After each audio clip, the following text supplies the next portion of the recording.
it was an unbelievable rally. November, December, stocks were up mid-teens. Yep. That's like a year and a half's work in 2 months over the long term. And that's a big number. Of course, it all came because the Fed said, not explicitly, we're going to pivot. We're done raising rates, and it's happy land again. And bonds took off, and stocks took off, and credit spreads narrowed.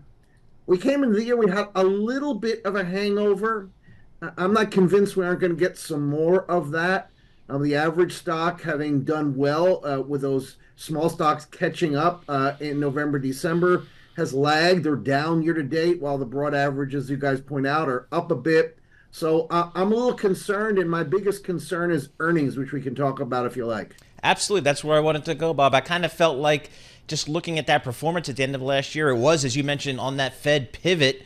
So I'm wondering now what's the driver? And I kind of feel like as a former equity analyst who still thinks earnings matter, I think earnings need to really come through here. I'm not sure we're going to get it here. How do you think about the earnings risk here in this market? I think the risk exists, especially with PE ratios over 20. If the PE were 15 or 16, maybe we could relax on earnings, but not true. Fourth quarter earnings, they're coming through fast and furious. On October 1st, when that quarter started, analysts expected earnings to be up for the quarter 7%. That number is now +1. From +7 to +1, that's a much bigger decline than usual. Of course, they set up so there are beats, and the beats, last I saw, are running in the low 60%, which is the lowest we've seen in quite some time.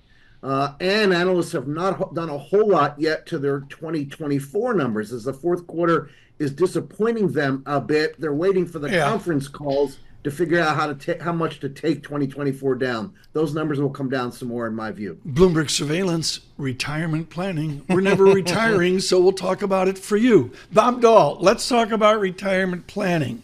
Rebalancing is all out there. If I had to rebal, whatever the timeline is, quarterly, semi-annual, yearly, every 5 years, whatever, I would have sold Microsoft 6 years ago, or at least lightened up. You need to explain to me the marketing racket of target date funds. You fought against that your entire career. What's the problem with over-rebalancing? So the first problem with those target date funds is I think they're too conservative. If we retired at 65 and died at 66, different story. But life expectancy continues to get longer, so the mixes are, in my view, too conservative.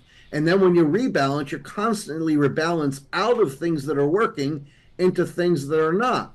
There's some merit to that on a long-term basis, but if you're already starting too conservative, you can really rip into your retirement savings. Paul Sweeney, you nailed this with your first question of the morning, saying, what about holding your winners in that? The guy that lectured me on this was a gentleman from St. Louis.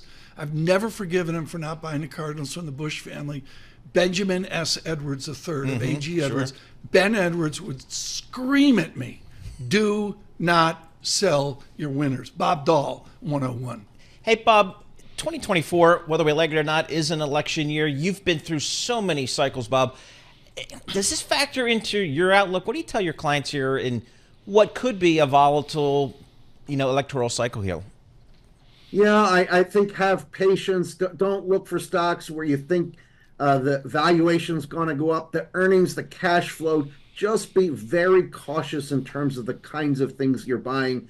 That's advice all the time, but in periods of uncertainty, in periods when the PE is over 20, you've got to pay attention to that. The election is going to create some uncertainty. Of course, the nominees are just about wrapped up, about the earliest ever, so this general election campaign is going to seem like years.